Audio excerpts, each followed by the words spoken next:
Hello and welcome to Whisky.com, where fine spirits meet.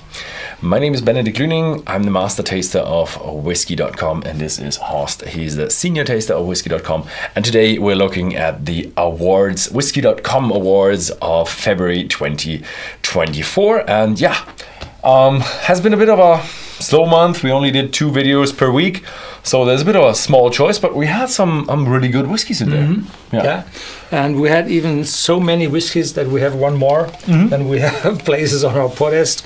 So first honorable mention is the AnCnoc, 24 years old. It's the new bottling, and it's non-chill filtered, natural color, and for a 24-year-old whiskey, it's still reasonable priced. Have a look at this wonderful dark color, uncolored, as I said, 46% ABV.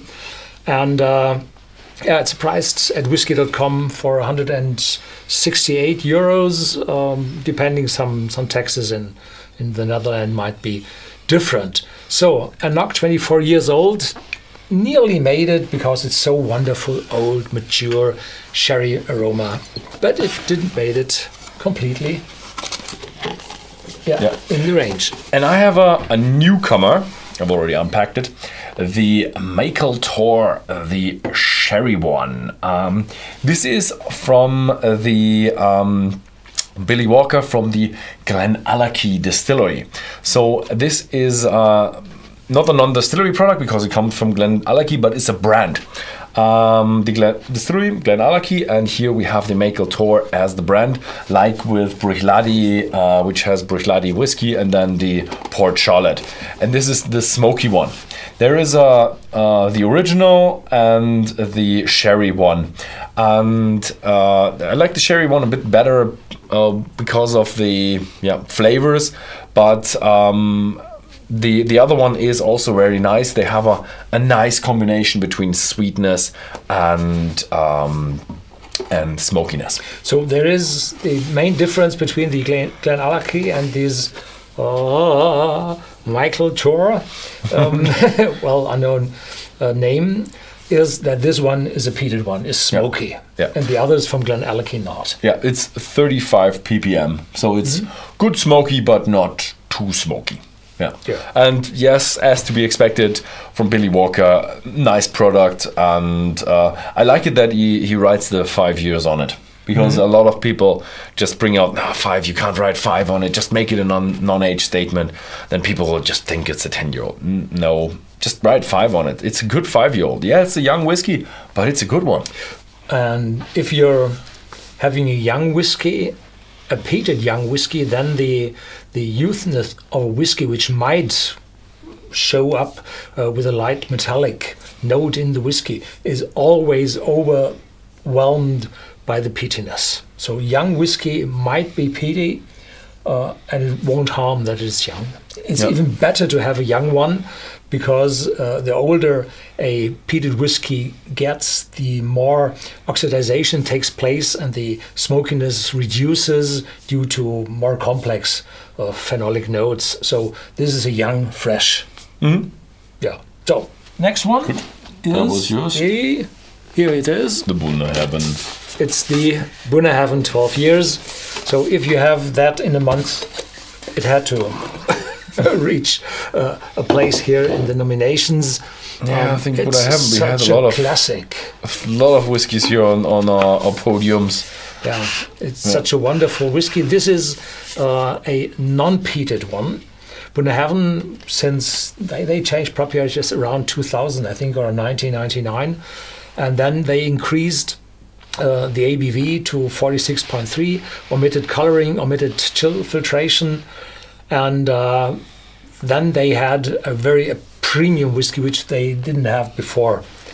And they have this Bunnahabhain, and they have peated ones, but in this case they still name it Bunnahabhain, but they have some some weird Gaelic names. So it's not very memorable, those names. Moira? No, something I think with it M. was the Aaron one. So this is a non-smoky, intense Islay single malt whiskey. Very good. Yeah, I've loved it. I've just been to Bunnahabhain. Nice distillery. But I've never been to Bunnahabhain at a good weather. So, and the winner is, ta-ta, AnCnoc. So, but not the 24-year-old, but the 18-year-old. So the little brother was better than the old one. Why? Well, for my personal taste, the 24-year-old was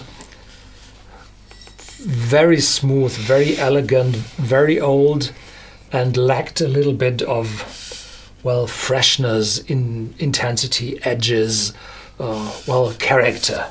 So it was very old and very good, had a very decent amount of sherry cask influence. This one has less, but it's with this 18-year, I think it's still below 100. So it's for an 18-year-old in the range of the prices, even a little, in the mean of the prices. And I find this one very, very good. Have you been inside? Yeah. So there's still a distillery where Horst has been and I haven't been, and I'm not quite sure if I will get into that because I don't think is it open to the public? It wasn't open to the public, and we were there in 1994, and the distillery manager was a little bit lonely in the distillery. Just the distillery dog was there, a wonderful Scottish Shepherd. And we had a very intense visit of the distillery, and the distillery was from 1894 or 5 something. Yeah, 1894. And so this is a Victorian distillery, and there's cast iron bolted plates and wonderful old mechanical stuff. So from the outside, the distillery is not that picturesque, not that tourism-like, but from a mechanical standpoint, an engineering standpoint, very good. Nice history. Okay, so very, very cool. That always supports my idea, having the 18-year-old here instead of the 24. Best whiskey age is 18 to 21. So in conclusion, these here are the Whisky.com awards for February 2024, and our big winner, the AnCnoc 18 years old. Thank you very much for watching, and see you next time.